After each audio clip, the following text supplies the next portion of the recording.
जय मसीह की प्रिय भाइयों और बहनों, एक बार फिर से बाइबल स्टडी सेशन में आपका स्वागत है।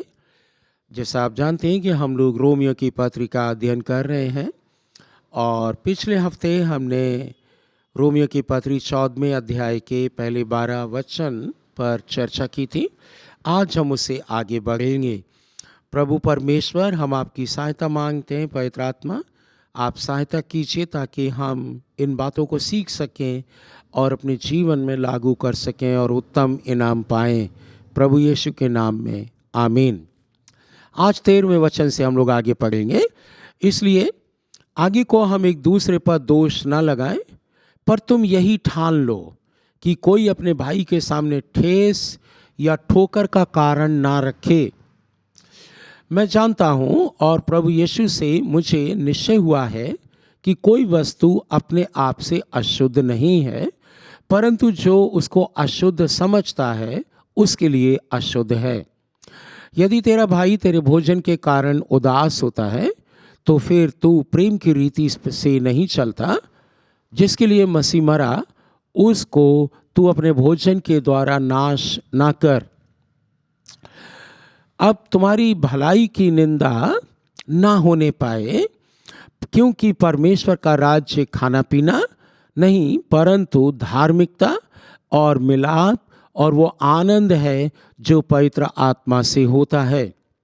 जो कोई इस रीति से मसीह की सेवा करता है वह परमेश्वर को भाता है और मनुष्यों में ग्रहण योग्य ठहरता है। इसलिए हम उन बातों का प्रयत्न करें जिनसे मेल मिलाप और एक दूसरे का सुधार हो। भोजन के लिए परमेश्वर का काम ना बिगाड़। सब कुछ शुद्ध तो है, परंतु उस मनुष्य के लिए बुरा है जिसको उसके भोजन करने से ठोकर लगती है। भला तो ये है कि तू ना मांस खाए और ना दाखरस पिए और ना कुछ ऐसा करे जिससे तेरा भाई ठोकर खाए। तेरा जो विश्वास हो उसे परमेश्वर के सामने अपने मन में ही रख। धन्य है वह जो उस बात में जिसे वो ठीक समझता है अपने आप को दोषी नहीं ठहराता, परंतु जो संदेह करके खाता है वो दंड के योग्य ठहर चुका है, क्योंकि वो विश्वास से नहीं खाता और जो कुछ विश्वास से नहीं वह पाप है। हालेलुया। इस पर हम लोग चर्चा करेंगे। कुछ बातें इसमें बिल्कुल सरल हैं, जैसा हम लोग पिछले मंगलवार को डिस्कस कर चुके थे कि हमें विश्वासियों जो विश्वास में हैं और जो विश्वास में कमज़ोर हैं उनको अपनी संगति में लेना, ताकि उनको एनकरेज करें, उत्साहित करें, परिपक्व करें और उनकी जो कमियां हैं उन पर बहुत ज़्यादा हाईलाइट ना करें, कमियों पर बहुत ज़्यादा चर्चा ना करें, निराश ना करें, लेकिन धीरे धीरे उन कमियों को ठीक करें, ये जानकर कि हम भी मनुष्य हैं। लेकिन आज 13वें वचन से पढ़ते हैं। प्रेरित पौलुस आगे इसी कलीसिया में सलाह देते हैं और ये एक्चुअली में आज्ञा है, आगे को हम एक दूसरे पर दोष ना लगाएं, है ना। अब तक किया है, अब दोष ना लगाएं। अर्थात यदि तू खुद वो पाप कर रहा है, दूसरे से कह रहा है, तो वो ठीक नहीं है। और फिर दोष के बाद एक कदम आगे बढ़ना है। अगर आप किसी को कहते हो कि उसने गलत किया है तो उसको बताना ज़रूरी है ताकि वो सुधर जाए। ये नहीं कि आप उसके दोष में शामिल होते जाएं और ये कहें हाँ बेटा तूने चोरी की, बहुत अच्छा किया है, तूने बेईमानी की, तूने बहुत अच्छा किया है, तूने व्यभिचार किया, बहुत अच्छा किया। ये मतलब नहीं है। चोर को चोर कह देना बुरी बात नहीं है, पर आपको उसकी आत्मा को बचाने के लिए भी कुछ करना। और ये कलीसिया को लिखा जा रहा है, कलीसिया में ऐसे लोग ना हो।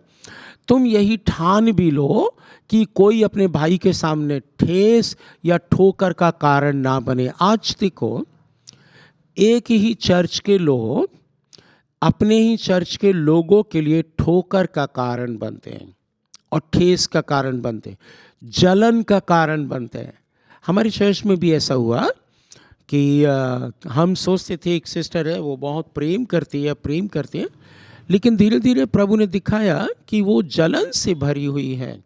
वो सिस्टर जलन करती है, जलस करती है और वह किसी की नकल भी किया करती थी आराधना करते समय। बाइबल नहीं पढ़ते लेकिन दर्शनों में चलते थे। ये एक ठोकर का कारण है और वो बहुतों के लिए ठोकर का कारण रहे।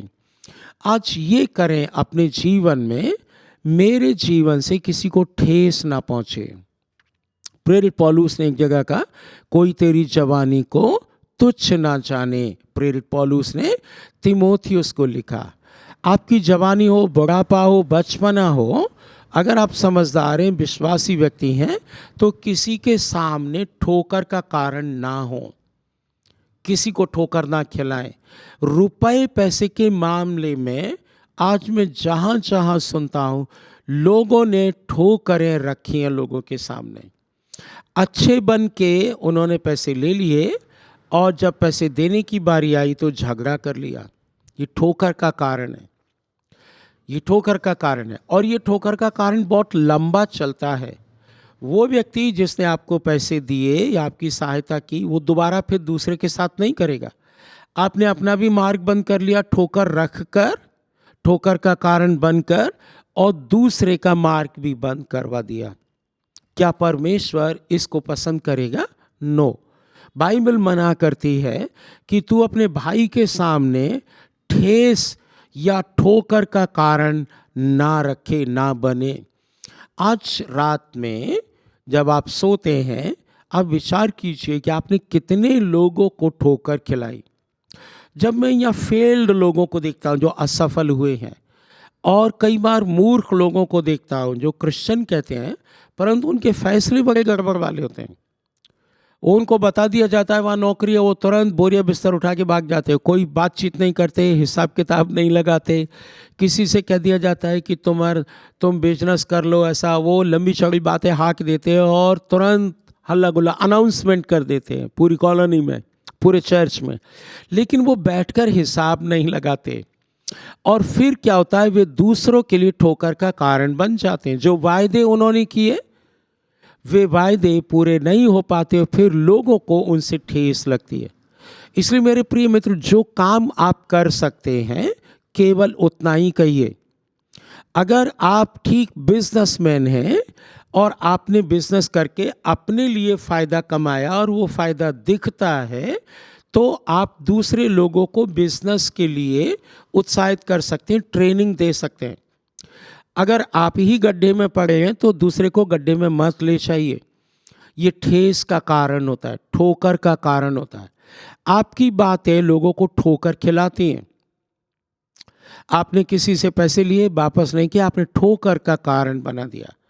आप खुद ठोकर के कारण बन गए और आप दूसरों को भी ठोकर का कारण बना देंगे। मुझे जब मैं इस कॉलोनी में आया तो किसी ने बताया था कि कोई पीछे रहते हैं, उन्होंने किसी मिस्त्री से घर बनवाया और उसको पैसे नहीं दिए।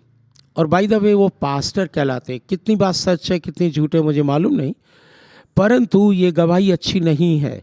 अगर आपने किसी से काम कराया तो उसको पैसा दीजिए ताकि आप ठोकर के कारण ना बने। अगर आपने किसी से पैसा लिया और 2 महीने का वायदा किया, आप 1.5 महीने के अंदर उसको वापस दे दिए ताकि आप ठोकर का कारण ना बने। ठोकर का कारण अगर आप एक बार बन गए, दूसरी बार आप कभी भी उस व्यक्ति को जीत नहीं पाएंगे। इंग्लिश में हम लोग ऐसा बोलते हैं, you will never have a second chance to prove your first impression. जो इंग्लिश समझते हैं वो इस बात को समझ गए होंगे कि आपके पास दूसरा मौका कभी नहीं होगा कि आप पहले का इम्प्रेशन जमा सकें, क्योंकि अब दोबारा आप कोशिश करेंगे, that will be the second time, और वो फिट नहीं हो पाएगा। तो अपने भाई के लिए और किसी के लिए भी ठोकर का कारण ना रखें। अगर आप ठोकर के कारण है, ठीक से अपने जीवन को अभी ठीक कर सकते हैं, नहीं उस दिन पछताएंगे। मैं कई बार बोलता हूँ एक अच्छी आदत बनाएं, और वो ये कि आप किन किन चीज़ों में फेल हैं आप लिख सकते हैं और उसके अनुसार परमेश्वर के वचन को देख सकते हैं और अपने से सीनियर व्यक्ति से पूछ सकते हैं कि मैं इन चीज़ों में फेल हो रहा हूँ और बार बार फेल हो रहा हूँ, और मेरे जीवन से मसीह होने के बावजूद भी मेरे जीवन से लोगों को ठोकर लग रही है। हम एक जगह का नाम तो नहीं बताएंगे, बट वहाँ पर एक व्यक्ति ने बहुत पैसा लिया। भाई द वे वो मसीह में आ गए थे, कैसे आए क्या आए पता नहीं, परंतु वो बहुत सा लोगों से कर्ज लेके वो चले गए। और लोगों ने मुझसे कहा कि वो एक क्रिश्चियन थे, अगर वे गरम तवा पर बैठकर भी कसम खाएं तो मैं विश्वास नहीं करूंगा। और मालूम है वो पूरी कॉलोनी के लिए, हरियाणा की बात है, पूरी कॉलोनी के लिए ठट्ठा और ठेस और ठोकर का कारण बन गए। लोगों ने विश्वास नहीं किया। उन्होंने कहा कि एक वो ईसाई था जो लोगों को लूट के, बेईमानी करके, चोरी करके भाग गया, घर छोड़ के ही भाग गया, घर भी बिक गया उसका जुआ सट्टा में। क्या कहना चाहते हैं? आपको इनका हिसाब देना होगा। एक दिन खुल जाएंगी किताबें, जब भी हिसाब होगा इंसाफ का तराजू यीशु के हाथ होगा, क्योंकि यीशु सब देख रहे हैं ना। प्रभु को पता है। आप और हम क्या बता सकते हैं प्रभु को? उनको सब मालूम है, उनकी आंखें तेज हैं। प्रकाशित वाक्य में लिखा है ज्वाला की तरह हैं। तो no one can hide from Jesus Christ, क्योंकि परमेश्वर से कुछ छिपा नहीं। तो आज आप क्या करें? ठान लो। आज ठान लीजिए। ठान लेना मतलब कि आप डिटर्मिनेशन कर लीजिए, पक्का इरादा कर लीजिए, मैं कभी भी किसी को ठोकर नहीं खिलाऊंगा, है ना। तो फिर आप इसके अनुसार अनुग्रह भी मांगेंगे और प्रभु आपकी सहायता करेंगे, ताकि आप दूसरों के लिए ठोकर का कारण ना हो। जब आप स्वर्ग जाएं तो आप ऐसे जाएं, आप बिल्कुल शुद्ध हैं और पवित्र हैं। निर्दोष कलीसिया चाहिए प्रभु को, निष्कलंक कलीसिया चाहिए। अगर आप में कलंक है तो मुश्किल में पड़ जाएंगे, अगर आप में दोष है तो मुश्किल में पड़ जाएंगे। आप ठोकर का कारण रहे तो आप यहाँ तो लंबे चौड़े हो जाएंगे, खाएंगे पिएंगे, बेईमानी करके, चोरी करके, मस्ती मार के, बढ़िया कपड़ा पहनेंगे, खूब घूमेंगे, लेकिन वही पैसा जो आपने ठोकर खिलाकर कमाया है या लिया है, वो बीमारियां, मुसीबत, परेशानी, लंगड़ापन और हार्ट की प्रॉब्लम और तमाम चीज़ें लेकर आएगा। मेरे भाई, आज आपके पास मौका है। मेरी बहन, आज आपके पास मौका है। ठान लीजिए, किसी को ठोकर नहीं खिलाएंगे। मेरी बातों से अगर किसी को ठोकर लगती है तो फिर हम उसको ठीक करेंगे। ठीक करें।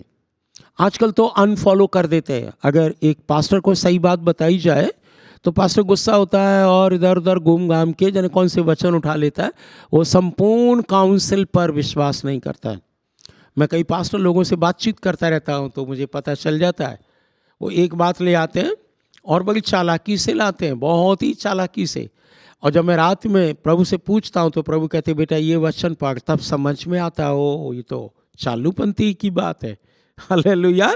आप भी बाइबल के पास आइए, बैठिए, प्रभु से पूछिए। प्रभु की वाणी बिल्कुल सरल, सफल और क्या बोलते हैं, प्रभु ठोकर वाला नहीं है। वो ठोकर खाने वाले को बचा सकता है। तो वो सही बात कह देते हैं। इसलिए न्याय को याद रखें ना, ठान लें, ठोकर नहीं खिलाएंगे। फिर आगे वो कहते हैं मैं जानता हूँ प्रभु यीशु में मुझे निश्चय है कोई वस्तु अपने आप में शुद्ध नहीं, कोई अशुद्ध नहीं। जो उसको समझता है वो ऐसा बात है। खान पीन के बारे में बातचीत हो रही है ना। ये नहीं कि आप शराब पीने लगें, गांजा पीने लगें और बीड़ी सिगरेट पीने लगें, क्योंकि प्रभु कहते हैं कोई अशुद्ध नहीं। नो नो नो, ये मतलब नहीं है। वो खाने पीने की बात है, खास करके साग पात और मांस खाने के लिए बातचीत चल रही। तो यहाँ पर यहाँ प्रेरित पौलुस कहते हैं कि वो खाने वाले ना खाने वाले को अशुद्ध ना समझे, सहयोग करे एक दूसरे का। लेकिन इसके बाद भी 15वें वचन में कहते हैं यदि तेरा भाई तेरे भोजन के कारण उदास होता है तो तू प्रेम की रीति पर नहीं चलता। अर्थात यदि तेरे भाई को तेरे भोजन से या किसी बात से ठोकर लगती है या वो उदास होता है तो फिर तू प्रेम की रीति पर नहीं चलता। आपको याद होगा प्रभु यीशु मसीह ने कहा यदि तू भेंट चढ़ाने जा रहा है और रास्ते में तुझे याद आता है कि मैंने किसी का रुपया लिया और वापस नहीं किया, मैंने किसी के साथ बेईमानी की है और वो मामला सेटल नहीं हुआ, तो तू भेंट चढ़ाने मत जा, पहले उस भाई के पास जा है ना? तू उस भाई के पास जा। आज देखो कितने लोग अपने ऊपर श्राप कमाते हैं, प्रभु भोज खाते हैं और वे उसको तुच्छ जानते जिसने उसकी सहायता की, जिन्होंने उनको मसीह में लेके आए और उनको प्रभु भोज खिलाना सिखाया। निष्कलंक होकर अनुचित रीति से ना खाएं। लेकिन आज कितने लोग ऐसा कर रहे हैं, अपने भोजन के द्वारा, अपने पहनने ओढ़ने के द्वारा, अपने बातों के द्वारा, अपने लाइफ स्टाइल के द्वारा किसी भी रीति से जिसके लिए मसीह मरा उसको ठोकर ना खिलाएं। तेरा भाई तेरे भोजन के कारण अगर मसीह के पास नहीं आता या रुकावट आती है तो उसको छोड़ देना चाहिए। खास करके मांस के बारे में बात हो रही। मुझे कई बार लोग मिलते हैं और वो मानते हैं, वो कहते हैं कि चर्च में कुछ लोग मांस खाते हैं, अच्छा नहीं है। और मैं भी ये कहता हूँ ठीक नहीं है। कोशिश करना चाहिए चर्च में आप शाकाहारी भोजन खाएं, घर में आप खाते रहिए जो खाते हैं, लेकिन वहाँ गैर मसीह लोग होते हैं, उनको आपके भोजन के कारण ठोकर पहुँचती है। नॉर्थ इंडिया में ज़्यादातर ऐसा होता है।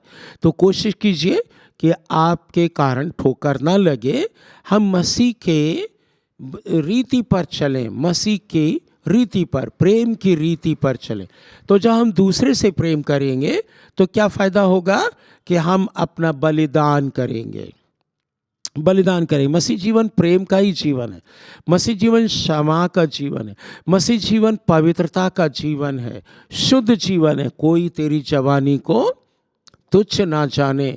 इसका मतलब नहीं कि बूढ़ा आदमी तो पाप करता रहे, लूटता रहे, बेईमानी करता रहे। नो, उसके लिए भी यही है। लेकिन आगे कि उसको हम अपने भोजन के द्वारा नष्ट ना करें, यानी लिबरल बने, कुछ सहयोग करें, खुले दिल के बने। तुम्हारे लिए जो भला है उसकी निंदा ना होने पाए, क्योंकि परमेश्वर का राज्य खाना पीना नहीं, परंतु क्या है परमेश्वर के राज्य की बातें। खाने पीना तो हम लोग जिंदा रहने के लिए खाते पीते हैं, लेकिन इससे बढ़कर क्या है, इस पे ध्यान देने की ज़रूरत है मेरे प्रिय भाइयों बहनों, कि धार्मिकता है, मेल मिलाप है और आनंद है, और ये सारी बातें पवित्र आत्मा से आती हैं। कई बार लोग कहते हैं मेरे अंदर पवित्र आत्मा है, परंतु ये चीज़ें पाई नहीं जाती हैं। अब आप सोचो कैसे, फिर कहाँ से आ गई। पवित्र आत्मा होगा तो धार्मिकता की चाह आपकी होगी, मेल मिलाप करने की चाह आपकी होगी, आनंद आपके जीवन में होगा। आप मरे हुए से नहीं रहेंगे, कंगाली में नहीं पड़े रहेंगे। कंगाली आनंद नहीं लाता है। बीमारी में नहीं पड़े रहेंगे, क्योंकि बीमारी आनंद नहीं लाती है। बेईमानी चोरी नहीं करेंगे, क्योंकि बेईमानी चोरी करने से झगड़ा होता है, मेल मिलाप नहीं होता। धार्मिकता का मतलब है कि आप परमेश्वर के वचनों के नियमों का पालन करेंगे, जो प्रभु ने नियम रख दिए हैं। धार्मिकता उनसे बनती है। तो फिर परमेश्वर का राज्य खाना पीना नहीं है। खाना पीना हम लोग जीवन के लिए, जिंदगी के लिए जीते हैं, लेकिन जो ज़रूरी चीज़ें वो ये हैं। अब आप चेक कर सकते हैं आपके जीवन में धार्मिकता है कि नहीं, मेल मिलाप है कि नहीं, या फिर वो आनंद जो परमेश्वर के आत्मा से होता है। अगर ये चीज़ें नहीं हैं तो फिर आपके अंदर पवित्र आत्मा नहीं, कोई दूसरा आत्मा है जो आपको चला रहा है। आपको कहना पड़ता है कि पवित्र आत्मा ने मुझे ये बोला, ये बोला, ये बोला, बट कंफर्म किसने किया? कंफर्म तो किसी ने नहीं किया। आप तो बकवास करते रहते हैं, कुछ भी बरगलाते रहिए। मैं प्रभु ने कल रात में मुझे ये बोला, ये बोला, ये बोला। हम कैसे विश्वास कर लें जबकि आपके जीवन में धार्मिकता नहीं है, मेल मिलाप नहीं, चोरी, बेईमानी, गड़बड़ी, झूठ, फरेब, ठट्टा और क्या बोल देते हैं, गड़बड़ी, बुरी स्कीम बनाना, बीड़ी, सिगरेट, शराब, जुआ, सट्टा है, तो फिर आपके अंदर धार्मिकता नहीं है, मेल मिलाप नहीं, आनंद भी नहीं होगा, डर रहेगा। तो ये पवित्र आत्मा के फल नहीं है। इसको आप पता कर सकते हैं। और फिर आगे बहुत बढ़िया बात लिखी जो मुझे बहुत पसंद है। जो कोई इस रीति से मसीह की सेवा करता है, किस रीति से, जो प्रेरित पौलुस यहाँ बता चुके हैं, इसको सोफिस्टिकेटेड नहीं बनाइए। आज की जो सेवा है, आप देखो टेक्नोलॉजी का प्रयोग करके बहुत सोफिस्टिकेटेड बना दिया, उलझन वाला बना दिया है। और आज सुनने वाला खुद मुसीबत में है, गड़बड़ी में पड़ा है कि कौन ठीक कह रहा है, कौन ठीक कह रहा है, और सब यूट्यूब भरा हुआ है। इसलिए हम अपने सुनने वालों को नॉर्मली ये बताते हैं कि आप अपने चर्च में जो शिक्षा दी जाती है उसको सुने। जो वीडियोस हम यहाँ से रिलीज़ करते हैं इनको चर्च के टाइम पर ना सुने। ये चर्च नहीं है, ये केवल टीचिंग है जो आपको अंदर से मजबूत करेगी। लेकिन आपका जो लोकल चर्च है वो इससे ज़्यादा महत्वपूर्ण है। लोकल चर्च में आप जाएंगे, हाथ मिलाएंगे, लोगों से मिलेंगे, लोगों की सेवा करेंगे, लोग आपकी सेवा करेंगे और वहाँ आनंद होगा, आपके लिए प्रार्थना करेंगे, आप सीख पाएंगे।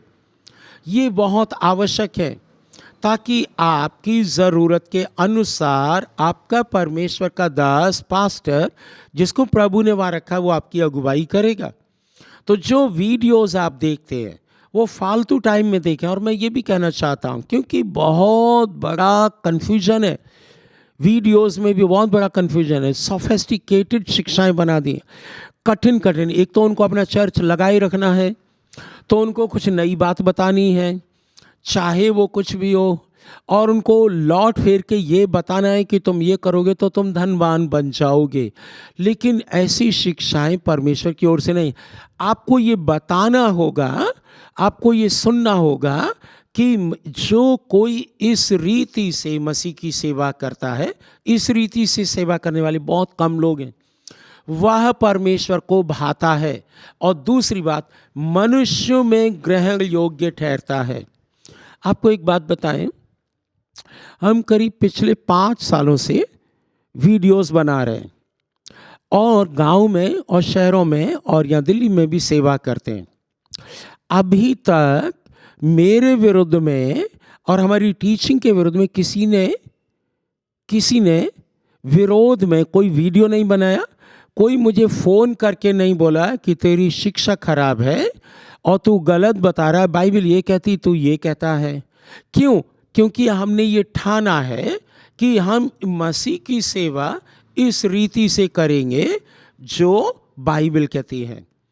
और इसीलिए मैं अक्सर बोल देता हूँ कि हम फाइनल नहीं है, हमसे आगे बहुत लोग निकल गए और हम उनकी पुस्तकें पढ़ते हैं, वहाँ से हम कुछ प्राप्त करते हैं, हम कुछ सीखते हैं। और हम हवा में बातें नहीं करते और हम दिखावे के लिए नहीं कर रहे। मेरे प्रिय मित्रों, दिखावे के लिए कभी सेवा नहीं करना। बाइबल कहती है, प्रभु यीशु ने कहा, मनुष्यों को दिखाने के लिए धर्म के काम मत करो, नहीं तो कुछ भी फल नहीं पाओगे। मनुष्य फल दे देगा, ताली बजा देगा, बोलेगा बहुत बड़े पास्टर हैं, बहुत बड़ा भविष्यवक्ता है, बहुत बड़ा इवेंजलिस्ट है, बहुत बड़ा अपोस्टल है, बहुत बड़ा बाइबल टीचर है। ये केवल मनुष्य कह देगा, उस दिन मुश्किल में पड़ जाएंगे। तो जो कोई मसीह की सेवा इस रीति से करता है, किस रीति से? जो रीति बाइबल में प्रेरित पौलुस ने अभी लिख दी है, ये करना जरूरी है। इसमें क्या होगा? प्रेम झलकेगा, आनंद झलकेगा। आप देखते हैं इस समय, आप देखिएगा जो लोग प्रचार करते हैं वो बनावटी हंसी हंसते हैं, उनके मुंह पर कठोरता है, उनके ऊपर जकड़न और अकड़न है कि वो कैसे दूसरे लोगों को नीचा दिखाएं। और दूसरी तरफ अगर आप देख लें, मैं कुछ नाम ले सकता हूँ यहाँ पर, डॉक्टर डी.जी.एस. दिनाकरण की शक्ल देखिए, वहाँ पर अनुग्रह टपकता है। एक ब्रदर सैमुअल एच. लाल हैं, अभी है या नहीं मुझे मालूम नहीं, बट उनकी मुंह पर, फेस पर अनुग्रह चमकता है, ग्रेस चमकता है, टपकता है। और पास्टर आशीष रायचूर को आप ले लीजिए, ऐसे बहुत से लोग हैं, लेकिन है कम। बाकी जो अभी के मसीह हैं 20-25 साल में, उनकी वाणी में अनुग्रह नहीं, उनके फेस पर अनुग्रह नहीं, उनकी आँखों में अनुग्रह नहीं है। आप देख लो ऐसा करके, जब आप देखेंगे तो आप पाएंगे कि उनके जीवन में कड़वाहट है। वो स्टेज पर ठीक दिखेंगे आपको और बातें ठीक करेंगे, लेकिन अंदर पुती हुई कब्र है। हालेलुया, आप ठीक जानते हैं। और वो कब्रों में क्या है? हड्डियां वड्डियां, तमाम चीज़ें। प्रभु यीशु मसीह ने यही कहा है। इसलिए आज क्या करना है? हमको और आपको इस रीति से मसीह की सेवा करना है जो वो परमेश्वर को भाता है और मनुष्यों में भी ग्रहण योग्य ठहरता है। अब कई बार लोग ऐसा बोलते हैं, हमको मतलब नहीं भाई साहब मनुष्य क्या कहते हैं, मुझे मतलब नहीं, मेरा तो संबंध परमेश्वर से ठीक है। परंतु ये बात गलत है, ये ठीक स्टेटमेंट नहीं है। आप अभी प्रभु के पास वहाँ नहीं पहुँचे, आप पृथ्वी पर हैं, इसलिए आपकी ज्योति पृथ्वी पर चमकना चाहिए। फिलिपियों की पत्री 2 अध्याय 12वें वचन से आगे पढ़ेंगे आप तो वहाँ पाएंगे कि परमेश्वर के गुणों को कहाँ प्रकट करना है, टेढ़ी और हठीले लोगों के बीच में क्या करना है, हम लोगों को आगे बढ़ते जाना है, ताकि तुम फिलिपियों 2:15 में, ताकि तुम निर्दोष और निष्कपट होकर टेढ़े और विकृत यानी खराब लोगों के बीच में परमेश्वर के निष्कलंक संतान बने रहो, जिनके बीच में तुम जीवन का वचन लिए हुए जगत में दीपकों, जलते हुए दीपकों के समान दिखाई देते हो। ये हमारी और आपकी पहचान होना चाहिए। दूसरे शब्दों में प्रेरित पौलुस क्या कहना चाह रहे हैं रोमियो की पत्री में, कि जो कोई इस रीति से मसीह की सेवा करता है वो परमेश्वर को भाता है, यानी परमेश्वर को अच्छा लगता है, और फिर उसके बाद मनुष्यों को में भी वो ग्रहण योग्य होता है। आज देखो, मनुष्य एक पास्टर दूसरे पास्टर में कमी निकालता है, मालूम है क्यों? क्योंकि है कमी। अगर कमी नहीं होती तो वो नहीं निकालता, और जिसकी कमी निकाली जाती है वह पास्टर फिर वीडियो बनाता है। उसका उद्देश्य ठीक नहीं है, मनुष्यों में वह ग्रहण योग्य नहीं हो पा रहा है, यानी मनुष्य उसको ग्रहण नहीं कर पा रहा है। और इसलिए आपको ये कोशिश करना है मसीह की सेवा इस रीति से करें, परमेश्वर को अच्छा लगे और मनुष्यों में भी ग्रहण योग्य हो। मनुष्यों से आकर के बात करना, मनुष्यों के बीच में दिखाना कि मैं सुपर पास्टर हूँ, सुपर अपोस्टल हूँ, मैं सुपरमैन हूँ, मैं बड़ा हूँ, मैं स्पेशल हूँ, तो पूरी तो महिमा आप ही ने ले ली है, तो मनुष्य कैसे ग्रहण कर पाएगा आपको? बट यदि आप मनुष्यों की तरह बनेंगे, मनुष्यों की तरह बनेंगे, उनमें रहेंगे, तो फिर आपकी सेवा ग्रहण योग्य होगी। और फिर आगे लिखा है, इसलिए हम उन बातों में लगे रहें जिनसे मेल मिलाप और एक दूसरे का सुधार हो। एक दूसरे का सुधार आज की डेट में नहीं हो पा रहा है। एक दूसरे का सुधार होने के लिए नहीं कर रहे हैं, अपना यह दिखाने के लिए कि मैं तुझसे ज़्यादा जानता हूँ। अपने आप को अगर हम सुधार लें तो बहुत कुछ ठीक हो जाएगा, और हमारा उद्देश्य यही है, मैं और मेरा घराना ठीक रहे। कोई पाप अधर्म गड़बड़ी है तो बता दो, हम ठीक करेंगे।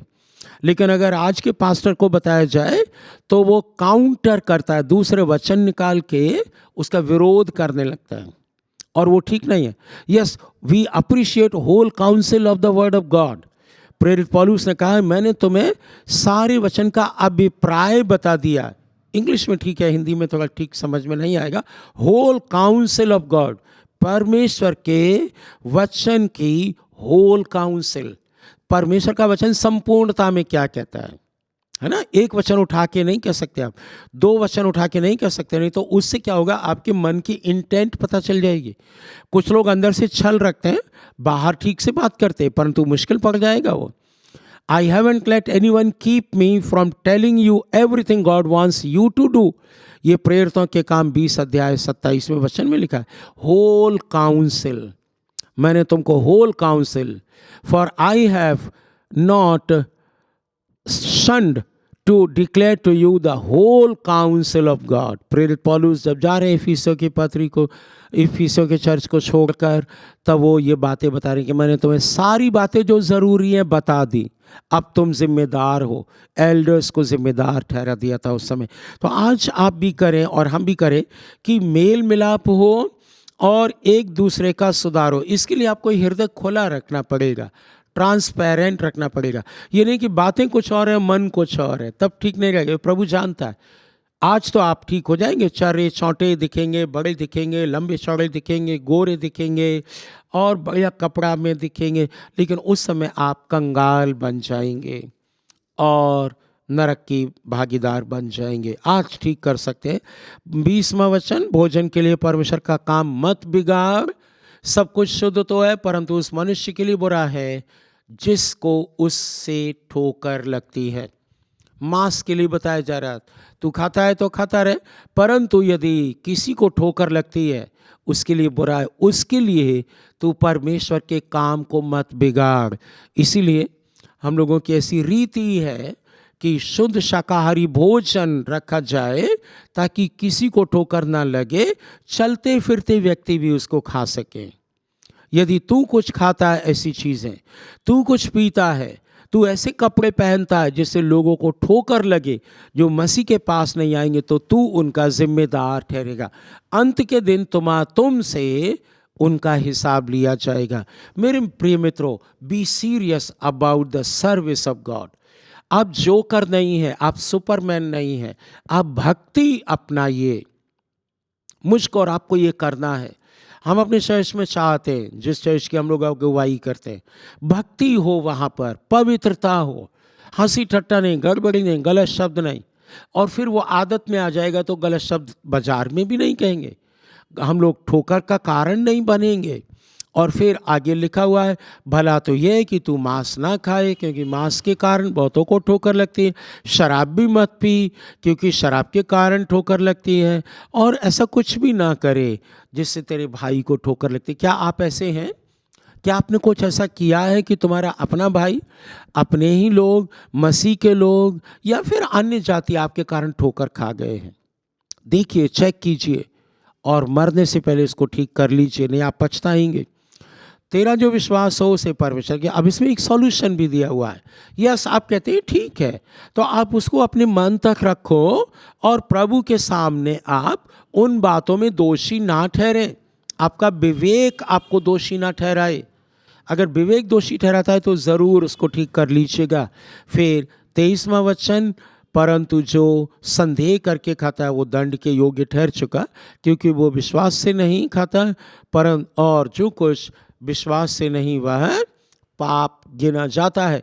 ये थोड़ी सी गहरी बात है, इसको हमको ठीक से समझना है कि जो कुछ हम और आप विश्वासी होने के नाते बिना विश्वास के करते हैं वो पाप गिना जाता है, क्योंकि हमारे अंदर विश्वास का आत्मा डाला गया है। पवित्र आत्मा ने हमको विश्वास दिया है।